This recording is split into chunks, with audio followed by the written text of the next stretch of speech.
Hello, Storytime viewers. I'm so happy to see you all. Thank you for joining me today. Today, we're going to be talking about one of my favorite foods to eat, especially when it's cold outside like today. You can make it with a variety of different vegetables and noodles. My favorite kind is minestrone. Can you guess what food I'm talking about? That's right, it's soup. We're going to be talking about soup today. I wonder what all of your favorite kind of soup is. Oh, those are all very good kinds of soup. I also really like tomato a lot as well. Now, since we're talking about soup today, we're going to slurp our way down into our story time seat for today. Slurp. Ah, very good. And now we're going to put on our listening ears. Wonderful. Now, before we get started with our story, which has to do with a couple of warthogs and their soup-making adventures, we need to talk about a very special, very long word. And that word today is going to be this one. Oh, do you think you can read it? It is awful long. It has a lot of vowels in it, a lot of O's. It is onomatopoeia.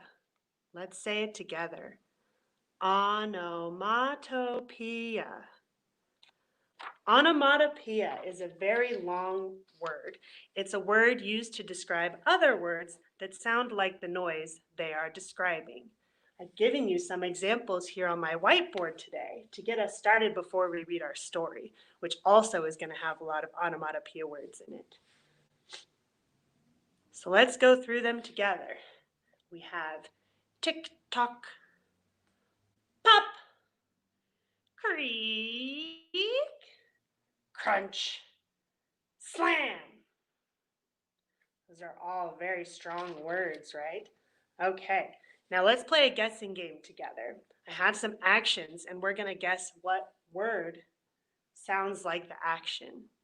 So what would you hear or what would you say when you would hear a bursting balloon? Pop goes the balloon. What about when you're eating a chip? Imagine eating a chip. What sound does it make when it's in your mouth? Crunch. How about when you're opening a squeaky, scary door? What sound does a squeaky door make? Does it go tick-tock?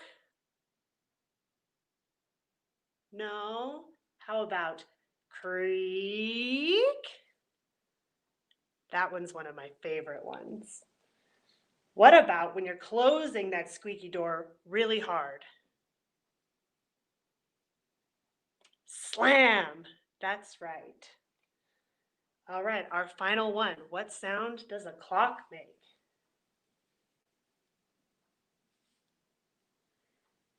Tick-tock. Can you think of any other onomatopoeia words?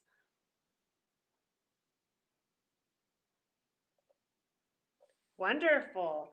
Those are all great words. We're going to hear some other onomatopoeia words in our story today. So let's get started with a story about a couple of our warthog friends. Our story for today is Slop Goes the Soup, written by Pamela Duncan Edwards, illustrated by Henry Cole. Thank you to Hyperion Books for allowing us to read this story. Okay, we're going to get started. We already have a picture of a couple of our warthog friends. He's carrying some dishes. Oh, carrying a big pot. Looks like a pot full of soup. It's got some heat lines coming off of it. Oh, that means it's probably hot, huh? Just coming off the oven.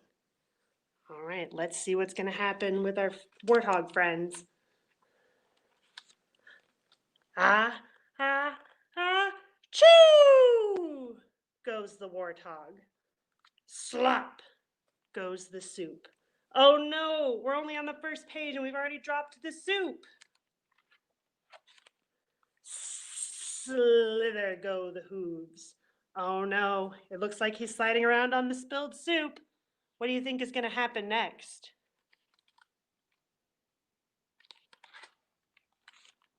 Wobble goes the bird cage. Oh no, they're going to have a mess to clean up. I can already tell. Crash goes Uncle Fred. Uh-oh, where's Uncle Fred going to go? Clatter goes the table. Oh no, it's getting worse and worse. Whoosh goes the teddy bear. Where do you think the teddy bear is going to go? Is it going to go in the soup? Plop goes the pudding. Oh no, the teddy bear landed in the pudding. Now what's going to happen? Let's find out. Oh, the warthogs made a mess and all they're doing is laughing about it. Do you laugh when you make a mess too? I know I definitely do. Can you giggle with me? That's the word all over this page.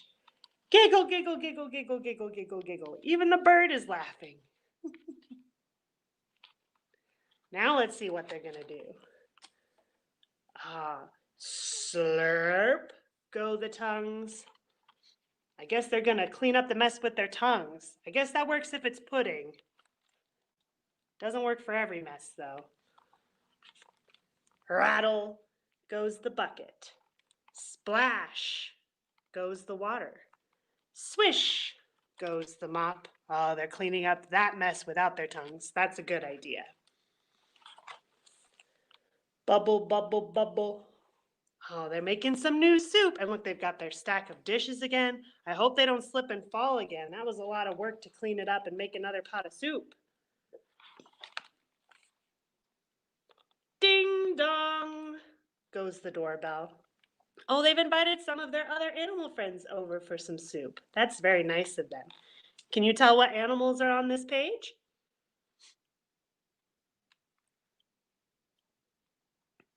We've got a monkey friend now, and a crocodile, and a hippo. And it looks like they've brought some food to share as well. That's very nice too. Gulp goes the soup. Ah, the soup made it to the table this time. Now they're sharing it with their friends. The bird even got a tiny dish. Ah, choo! Uh-oh, now what's happened? The warthog didn't sneeze this time. The hippo sneezed. Uh-oh. The end. I have a feeling they're probably going to have another mess for them to clean up. Well, thank you for joining me for that story today. And we learned all about these onomatopoeia words. Think about words this next week and see if you can come up with any more. The ones that come to mind would be like smack or himp or rattle, rattle, rattle. There's all kinds of different onomatopoeia words. Now, for our story for next week, which is also going to have to do with soup, we're going to have a rabbit friend who's going to be making carrot soup. And you need a lot of carrots to make carrot soup, so I'm going to need your help making some. I've kind of prepared this one, but it could look prettier. I want it to look like my bell pepper that I made earlier this week. So our kit to go, our craft for this week, is going to be making fancy vegetable soup for our next week's story. Okay, now remember, the inside of the library is closed right now, but you can still call us at 719-562-5680 and schedule a time to pick up a bite-sized storytime craft. Or you can schedule it online as well, and then there should be a field to mark which kit you want. Okay, I look forward to seeing all of your vegetable creations next week, and we're going to read our story about carrot soup next week. Thank you for joining me today. I hope you all have a lovely day, and I hope you all stay warm and safe, and I will see you all next week. Bye!